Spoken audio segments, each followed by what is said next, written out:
జిల్లా కొసిగిలో TDP senior నాయకులు ముత్తిరెడ్డి, పల్లెపాడు రామరెడ్డి ఆధ్వర్యంలో విలేకరుల సమావేశం ఏర్పాటు చేశారు. ఈ సందర్భంగా మాట్లాడుతూ తిక్కారెడ్డి వర్గీయులపై అధిష్టానానికి ఫిర్యాదు చేస్తామని అన్నారు. ఈ ఎలక్షన్లో తిక్కారెడ్డి వర్గీయులు మంత్రాలయం టీడీపీ ఎమ్మెల్యే అభ్యర్థి ఎన్ రాఘవేంద్రారెడ్డి వెనుక ప్రచారంలో తిరగలేదని వారు అన్నారు. ఎలక్షన్ రోజు వైసీపీకి ఓటు వేయమని ఇదే తిక్కారెడ్డి వర్గీయులు ఓటర్లకు చెప్పడం జరిగిందని వారు ఆరోపించారు. తిక్కారెడ్డి జిల్లా టీడీపీ అధ్యక్షుడిగా ఉన్నారు. రాఘవేంద్రారెడ్డి మంత్రాలయం టీడీపీ ఇన్ఛార్జిగా ఉన్నారు. ఇన్ఛార్జ్ రాఘవేంద్రరెడ్డిని కాదని తిక్కారెడ్డి వర్గీయులు ఇష్టారాజ్యంగా వ్యవహరిస్తున్నారని వారు అన్నారు. తిక్కారెడ్డి వర్గీయులు నిన్నటి రోజున అన్ని వర్గాల ప్రజలను కలుపుకుని పోవడం లేదని మాట్లాడడం విడ్డూరంగా ఉందన్నారు. ఏదైనా ఉంటే కూర్చుని మాట్లాడాలి తప్ప ఇష్టారాజ్యంగా పార్టీ కార్యకలాపాలు చేయడం మంచి పద్ధతి కాదని వారు అన్నారు. ఈ కార్యక్రమంలో టీడీపీ నాయకులు పాల్గొన్నారు. పార్టీ సమావేశానికి అందరికీ నమస్కారము.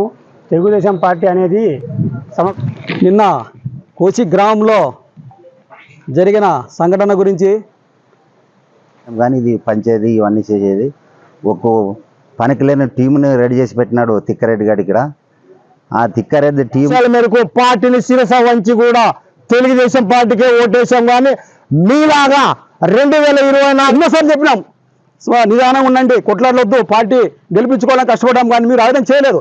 మీరే చేసింటే నిన్న కోచి గ్రామంలో జరిగిన సంఘటన గురించి మన భరద్వాజ శెట్టి భరత్ గారు ఎస్సీ కాలంలో చంద్రబాబు నాయుడు ఫోటో పగలగొట్టడానికి చేసి సొట్టాయి పగలగొట్టనేది బయట ప్రెస్ మీటింగ్ ఇచ్చినారు. అది మేమెందుకు పగలగొడతామే? తెలుగుదేశం పార్టీలో పుట్టి పెరిగి ఎన్ రామారావు తన్నెల్లి, మోపన్ రెడ్డి తన్నెల్లి, చంద్రబాబు నాయుడు తన బాలనాగరెడ్డి తన్నెల్లి